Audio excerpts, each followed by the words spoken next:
prophetic medicines,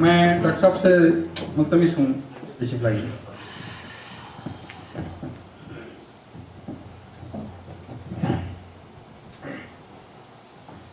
اعوذ باللہ من الشیطان الرجیم بسم اللہ الرحمن الرحیم نحمدہ ونصلی علی رسولہ الکریم.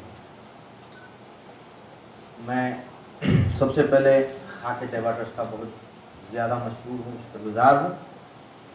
میری ہر تقریر کے اندر میں ایک بات ان لوگوں کو کہتا ہوں جو عشق نبی کا دعویٰ کرتے ہیں، جو یہ کہتے ہیں کہ وہ اللہ کے رسول سے محبت کرتے ہیں، لیکن انہوں نے زندگی میں ان سے محبت نہیں کی جن کے لیے اللہ کے نبی رات بھر رو رو کے دعائیں کرتے ہیں. تو ان کی امت سے محبت کرنا اللہ کے رسول سے محبت کرنے کا ایک ثبوت ہے. تو ماشاءاللہ سے میں خاک طیبہ ٹرسٹ کو بہت پہلے سے جانتا ہوں. یہ اور بات ہے وہ مجھے نہیں جانتے. تو جب میں ڈاکیومنٹری فلم بنایا کرتا تھا اس وقت میرے اسٹوڈیو کا نام تھا KTD اسٹوڈیوز. تو میں نے اسی کی نسبت سے جب میں نیوز پیپر میں جو ہے نا اس کی نیوزیں پڑھا کرتا تھا تو میرے اسٹوڈیو کا نام تھا خاک طیبہ ڈیجیٹل اسٹوڈیوز. یہ ساؤتھ انڈیا کا لیڈنگ اسلامک اسٹوڈیو تھا ماشاءاللہ سے. میری عمر بہت کم تھی تب جو ہے نا میں پیپرز میں خاک طیبہ کی نیوز پڑھا کرتا تھا. تو اسی نسبت سے میں نے اپنے اسٹوڈیو کا بھی نام رکھا تھا ماشاءاللہ سے. اور اس کے ساتھ ساتھ ان تمام لوگوں کا شکریہ ادا کرتا ہوں جنہوں نے مختصر سے وقفے میں بہت کم ٹائم کے اندر جو ہے نا ماشاءاللہ سے اس کو جو ہے نا اہتمام کیا، میرے لیکچر کا اہتمام کیا ماشاءاللہ سے. ہارون بھائی کا بہت زیادہ شکر گزار ہوں ماشاءاللہ سے. آپ ہی کے کانٹیکٹ کے تھرو جو ہے نا میں خاک طیبہ تک پہنچ پایا. ساتھ میں علیم فلکی صاحب، اعجاز بھائی، چیف پیٹرن جناب پریزیڈنٹ صاحب اور عباس بھائی، آپ سب کا میں شکر گزار ہوں.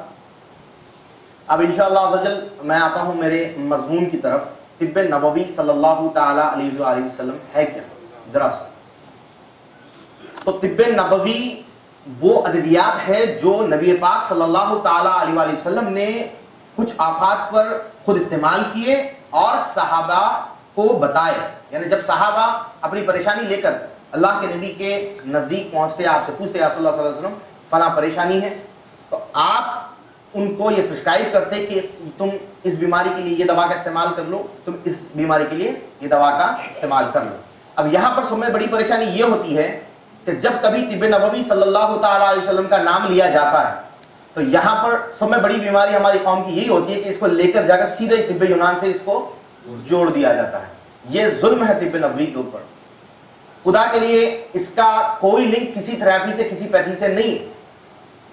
اس کی ایک حدیث کے ذریعے انشاءاللہ عزوجل میں کوشش کروں گا آپ کو ثبوت دوں کہ ایک صحابی رسول اللہ کے نبی کے پاس تشریف لائے اور انہوں نے فرمایا کہ صلی اللہ تعالی علیہ وسلم میرے بھائی کے پیٹ میں درد ہے.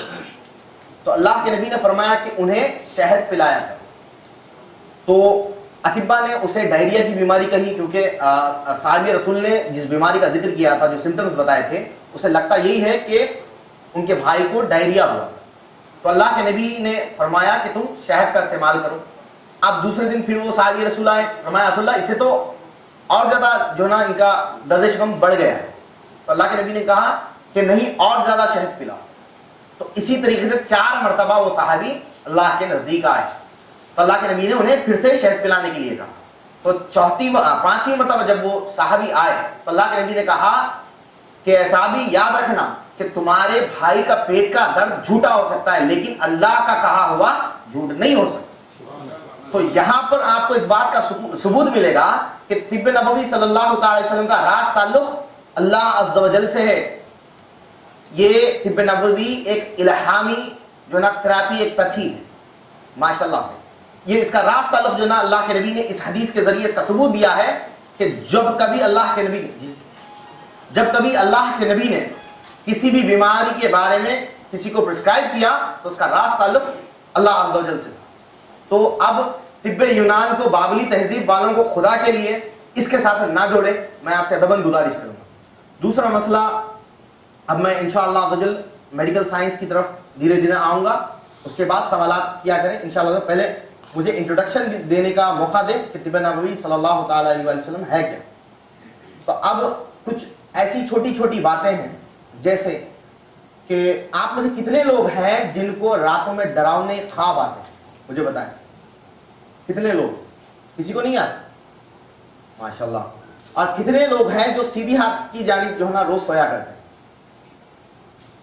ماشاءاللہ, اور کتنے ہیں جو لیفٹ سائڈ پر سویا کرتے ہیں.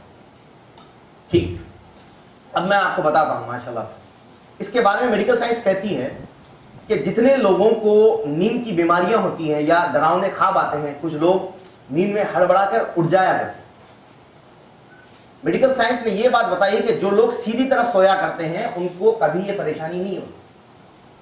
اب اگر آپ اللہ کے نبی کی زندگی میں دیکھیں گے تو اللہ کے نبی نے تو حکم دیا ہے سیدھی جانب جو ہے نا منہ کر کے سونے کا, سیدھی طرف. تو لیفٹ سائڈ جب آپ سوتے ہیں تو اس سے ہوتا یہ ہے کہ کچھ رگیں شریانیں دل کے اوپر سے گزرتی ہیں. تو جب آپ لیفٹ سائڈ سوئیں گے تو وہ شریانیں دل کو پریس کریں گے.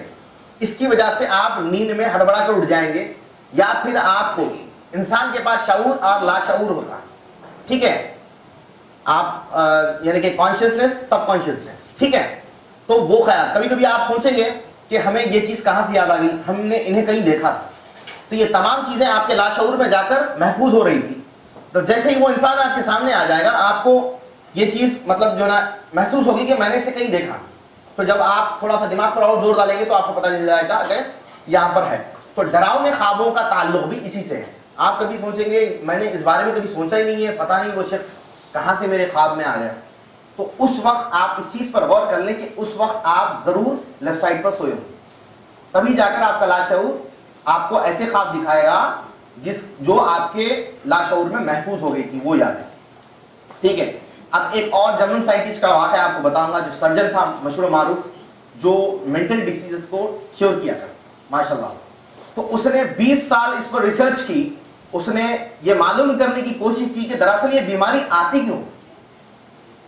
تو اس وقت لندن میں ایک امام تھے, جرمنی میں ایک امام تھے, انہوں نے جب وہ وضو بنا رہے تھے تو وہ ڈاکٹر وہاں پر آیا اور انہیں غور سے وہ دیکھ رہا.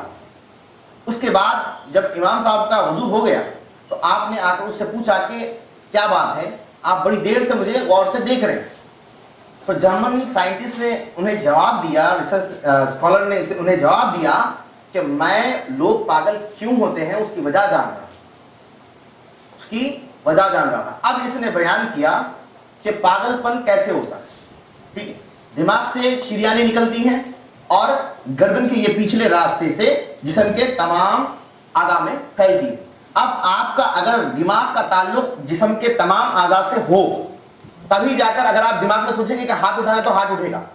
اگر ان کا تال میل ختم ہو گیا, اگر ان کے سفارتی تعلقات ختم ہو گئے تو سمجھیے آپ کا ہاتھ نہیں اٹھے. ٹھیک ہے, تو اب اس میں جو بڑی پریشانی جو بتائی وہ یہ ہے کہ جو لوگ بال بڑے کیا کرتے ہیں, جو بال بڑے رکھا کرتے ہیں, یا جو اپنی گردن کو ہمیشہ بند رکھا کرتے ہیں, وہ لوگ میکسیمم اس بیماری کے شکار ہیں. اب اس کا علاج جو اس نے معلوم کیا وہ یہ تھا کہ وہ جو بالوں کی وجہ سے اور ہوا نہ پہنچنے کی وجہ سے ان رگوں میں جو خشکی ہو جاتی ہے, اس کی وجہ سے پاگل پن آتا ہے. تو اس نے اس کا علاج جو معلوم کیا وہ یہ تھا کہ دن میں 4 مرتبہ کم از کم اگر گردن کو بھگایا جائے تو یہ بیماری نہیں آ سکتی. تو وہ اسی لیے دیکھ رہا تھا کہ جو مسلمان دن میں 5 وقت کی نمازیں پڑھتا ہے, وضو بنایا کرتا ہے, تو ماشاءاللہ اس کو پاگل پن کی بیماری نہیں ہو سکتی. تو اس نے اس بیماری کو معلوم کیا. اب اسی طریقے سے آپ دیکھیں گے طب نبوی صلی اللہ تعالی علیہ وآلہ وسلم میں اتنی ساری بیماریوں کے علاجات اللہ کے نبی نے ماشاءاللہ عزوجل سے طریقے بھی بتائے. حضرت بی بی عائشہ صدیقہ رضی اللہ تعالیٰ عنہ فرماتی ہیں جب کبھی کسی صحابی کے گھر موت واقع ہو جاتی تو وہاں پر اللہ کے نبی مجھے حکم دیا کرتے کہ عائشہ فوراً ان کے گھر والوں کو تلبینہ بنا کر دیا جائے. آپ ماشاءاللہ اہل علم ہیں اور عرب سے آپ کا تعلق ہے. کتنے لوگ تلبینے کو جانتے ہیں یہاں؟ جی بس 2 لوگ. ٹھیک, تلبینہ ایک ڈش ہوتا ہے عرب کے پاس, عرب کے نزدیک. تو ماشاءاللہ سے جی جو سے مراد بالکل جو لی جائے ہمیشہ. جو سے مراد اگر آپ بارلی لیں گے تو بارلی جو کا اناج ہے, تو جو اصلی جو ہی ہونی چاہیے. ٹھیک ہے, تو اس کی تھوڑی سی آپ فرق کر لیں انشاءاللہ. اب جو کے آٹے کو یہ ایک بہت لمبا پروسیجر, پہلے ستو بنایا جاتا ہے. ٹھیک ہے, ستو کے بعد آپ تلبینہ بنا سکتے. تو اس کا جو پروسیجر ہے وہ باضابطہ ماشاءاللہ عزوجل سے بالکل بیان کر دیا گیا ہے. خالد غزنوی صاحب نے کیا ہے ماشاءاللہ. بہت سارے طباء نے اس کے بارے میں جو ہے نا مکمل روشنی ڈالی. تو اب اس کے بارے میں جب اللہ کے نبی سے پوچھا گیا یا صلی اللہ علیہ وسلم یہ بتائیں کہ اس سے فائدے کیا ہیں، تو آپ نے بتایا کہ یہ دل سے غم کو نکالتا ہے اور دل کو تقویت دیتا ہے اور دماغ کو طاقت پہنچاتا ہے۔ تو حضرت علی رضی اللہ تعالیٰ عنہ کی ایک دن بہت زیادہ طبیعت خراب ہو گئی، تو آپ 3 دن تک بیمار تھے۔ اس کے بعد جب آپ اٹھے تو ایک صحابی کے گھر کو جو نا آپ صلی اللہ علیہ وسلم اور حضرت علی ایک ساتھ گئے، تو اس کے بعد وہاں پر جو کھجور کے خوشے ہوتے ہیں وہ رکھے ہوئے تھے، تو آپ نے کھجور کھانے کی کوشش کی، تو اللہ کے نبی نے فوراً روک دیا، کہا کہ نہیں، علی کے لیے فوراً تلبینہ لایا جائے، ٹھیک ہے۔ تو ڈپریشن کے پیشنٹس کے لیے، موٹاپے سے جتنے لوگ پریشان ہیں ان کے لیے، جو ڈائبٹک ہے ان کے لیے، اور جتنے لوگ اعصابی کمزوری میں مبتلا ہے ان کے لیے اس سے بہترین کوئی دوسری دوا نہیں۔